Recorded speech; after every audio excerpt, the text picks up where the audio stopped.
الله الرحمن الرحيم ولا تحسبن الذين قتلوا في سبيل الله أمواتا بل أحياء عند ربهم يرزقون صدق الله العظيم. محترم سامعین، تمام قسم کی حمد و ثنا تعریفات اللہ رب العالمین کی ذات کے لیے خاص ہیں، کیونکہ وہی ذات ہے جس نے زمینوں اور آسمان کو بنایا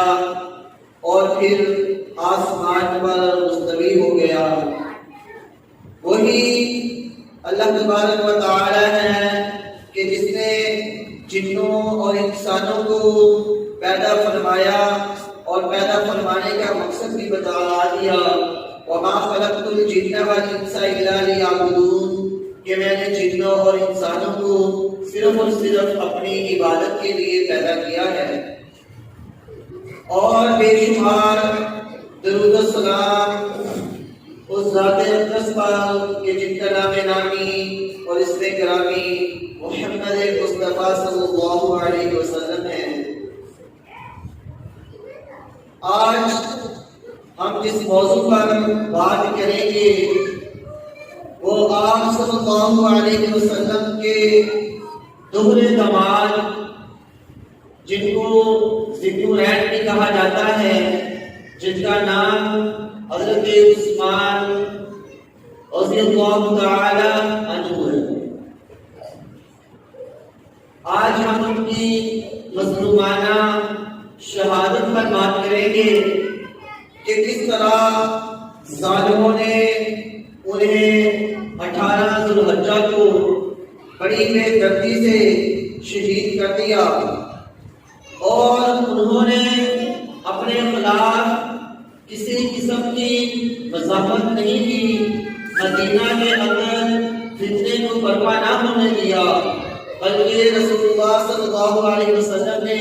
انہیں جو وصیت کی تھی اس وصیت کو یاد رکھا۔ میرے بھائیو، شہید کا جو مقام ہے وہ اللہ کے ہاں بہت زیادہ ہے۔ رسول اللہ صلی اللہ علیہ وسلم نے ارشاد فرمایا کہ شہید کے خون کا قطرہ زمین پر بعد میں گرتا ہے، اللہ تبارک و تعالی اس کے گناہوں کو معاف پہلے فرما دیتے ہیں۔ اور شہید تو اللہ تبارک و تعالی نے مردہ کہنے سے بھی منع فرما دیا، اور اللہ تبارک و تعالی نے فرما دیا کہ تم ان کو مردہ خیال نہ کرو، بلکہ یہ زندہ ہیں اور انہیں اللہ نے ہاں جنتوں سے رزق دیا جاتا ہے۔ میرے بھائیوں، کہ وہ حضرت عثمان رضی اللہ تعالی عنہ ہیں کہ جن کو آپ صلی اللہ علیہ وسلم نے ایک ایک مقام پر 8 مرتبہ جنت کی بشارت دی، اور آپ صلی اللہ علیہ وسلم نے ایک دفعہ یہ بھی فرما دیا کہ آج کے بعد اگر عثمان کوئی عمل نہ بھی کرے تو وہ جنتی ہے۔ میرے بھائیوں، حضرت عثمان رضی اللہ تعالی عنہ کی شان اللہ تبارک و تعالی نے بہت زیادہ رکھی۔ حضرت عثمان کی جب پہلی بیٹی آپ صلی اللہ علیہ وسلم کی بیٹی فوت ہوئی تو ایک دن حضرت عثمان رضی اللہ تعالی عنہ رو رہے تھے، تو آپ صلی اللہ علیہ وسلم نے پوچھا کہ اے عثمان تو روتا کیوں ہے؟ تو حضرت عثمان عرض کرنے لگے کہ اے اللہ کے رسول، پہلے جب میں مدینہ کی گلیوں میں نکلتا تھا تو لوگ کہتے تھے یہ دیکھو رسول اللہ صلی اللہ علیہ وسلم کا داماد جا رہا ہے، تو اب وہ رشتہ ختم ہو گیا ہے، تو میں اس وجہ سے رو رہا ہوں۔ آپ صلی اللہ علیہ وسلم نے فرمایا کہ اے عثمان، تجھے رونے کی ضرورت نہیں ہے، میرے پاس جبرائیل علیہ السلام آئے ہیں اور انہوں نے تجھے پیغام دیا ہے کہ اے محمد کریم صلی اللہ علیہ وسلم، اللہ رب العالمین آپ کو اس بات کا حکم دے رہا ہے کہ آپ اپنی دوسری بیٹی کا رشتہ بھی حضرت عثمان رضی اللہ تعالیٰ عنہ سے کر دیجیے۔ یہ وہ عثمان ہیں کہ جن کے لیے خود اللہ تبارک و تعالیٰ محمد صلی اللہ علیہ وسلم کی بیٹی کا رشتہ بھیج رہے ہیں اور پیغام دیا جا رہا ہے کہ دوسری بیٹی کا نکاح بھی حضرت عثمان رضی اللہ تعالیٰ عنہ سے کر دیا جائے۔ اس کے بعد کچھ عرصے کے بعد جب آپ رضی اللہ تعالیٰ عنہ کی دوسری بیوی بھی فوت ہو گئی تو پھر آپ صلی اللہ علیہ وسلم ان کے پاس ایک دن تشریف لائے اور ان کے سر پر ہاتھ رکھتے ہوئے فرمایا کہ اے عثمان، اگر میری 40 بیٹیاں بھی ہوتی تو میں ان کا بھی پائے در پہ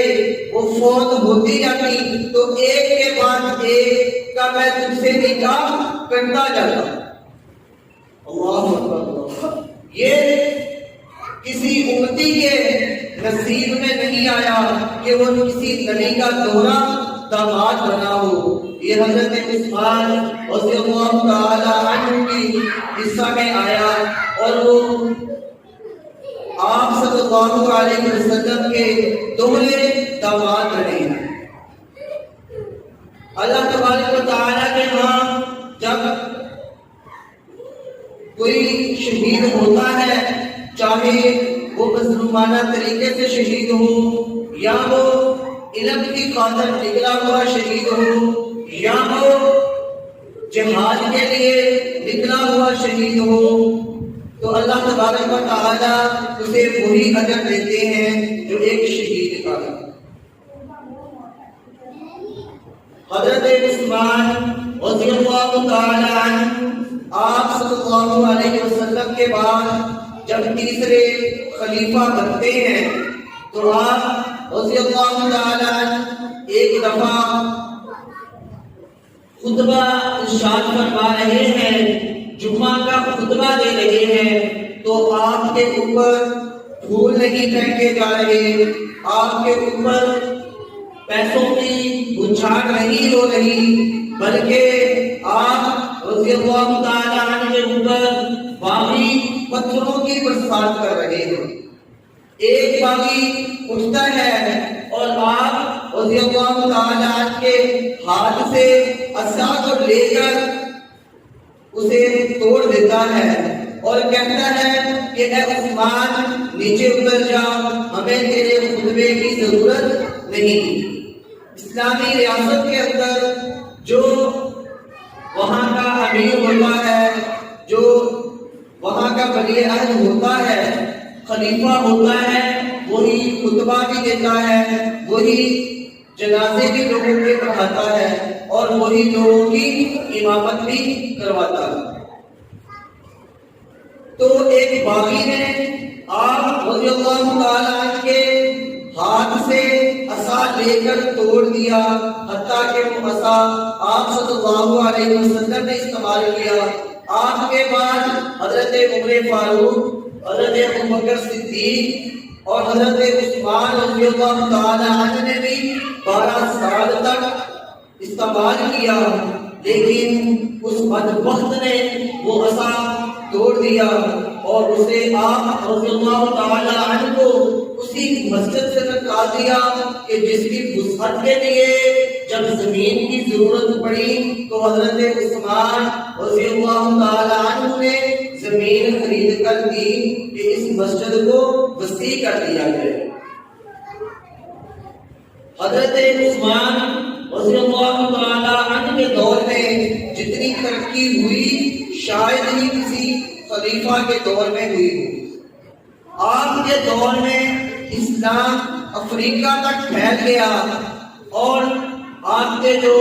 جرنیل تھے جو آپ نے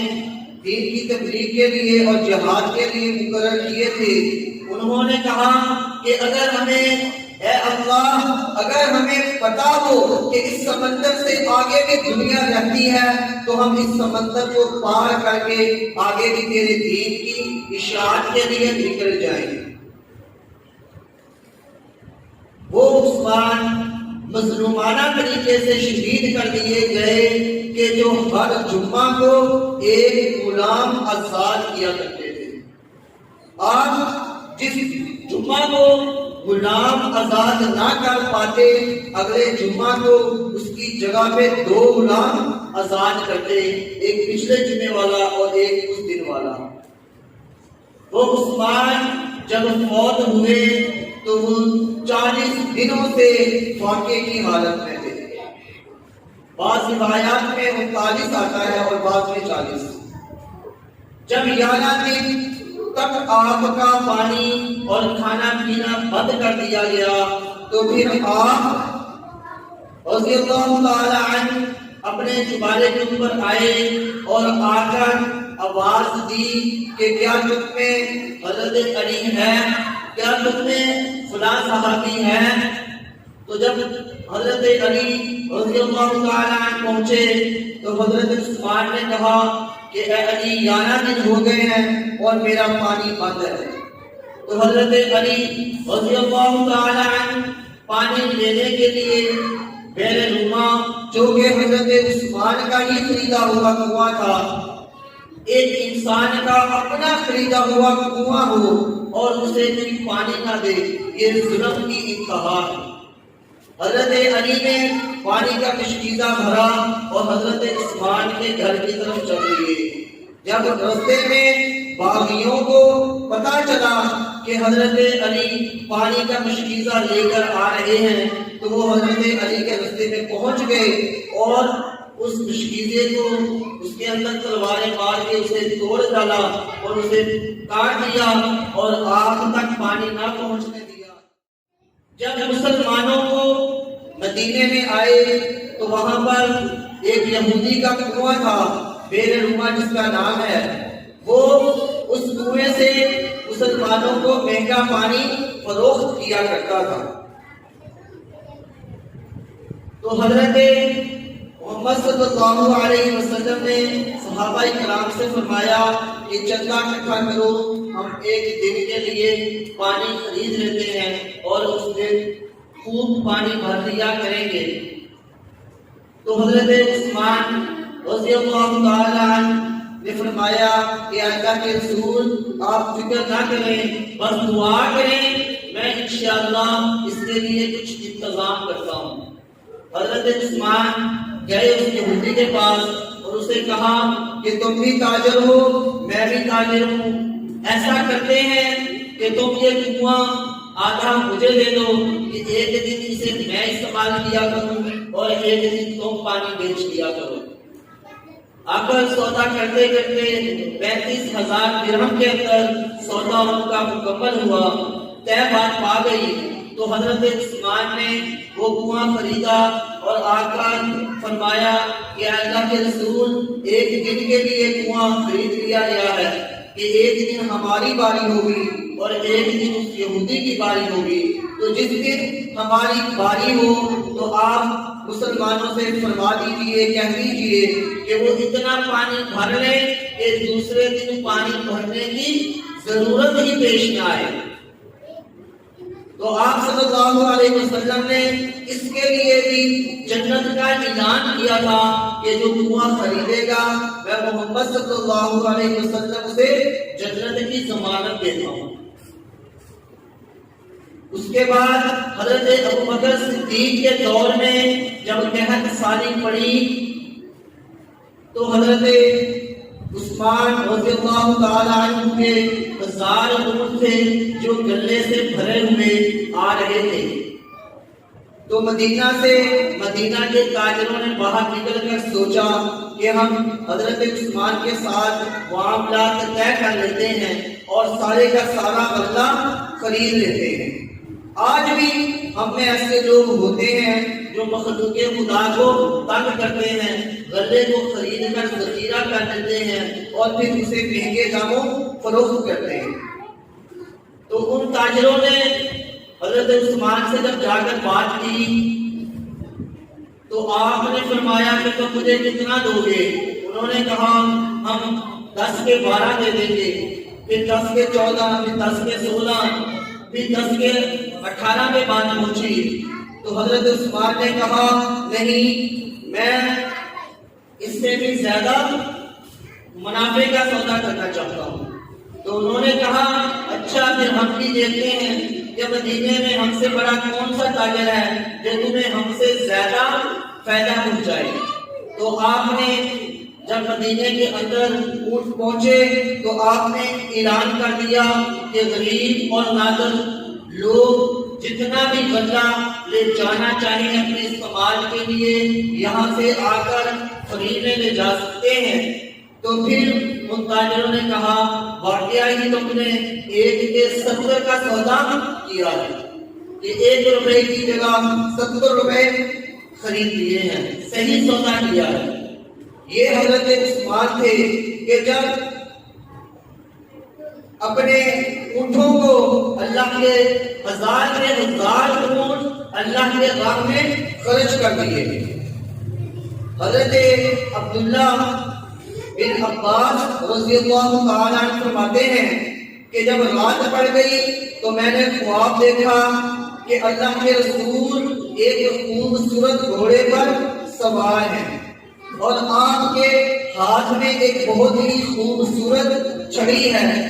آپ صلی اللہ علیہ وسلم تیز تیز گھوڑے کو دوڑاتے ہوئے جا رہے ہیں تو میں کہتا ہوں کہ اے اللہ کے رسول میرے باپ آپ پر قربان ہوں، آپ اتنی جلدی میں کہاں جا رہے ہیں؟ میرا تو آپ سے باتیں کرنے کا دل ہے کہ آپ ٹھہریں، میں آپ سے گفتگو کروں، آپ کا کلام سنوں۔ تو آپ صلی اللہ علیہ وسلم فرماتے ہیں کہ اے عبداللہ بن عباس، کیا تمہیں پتہ نہیں کہ کل عثمان نے 1000 غلے سے لدا ہوا اونٹ اللہ کے راستے میں خرچ کر دیا اور اللہ نے حضرت عثمان کا ایک بہت ہی خوبصورت پیاری گھوڑ سے نکاح کر دیا ہے، تو میں اس نکاح میں شرکت کے لیے جا رہا ہوں۔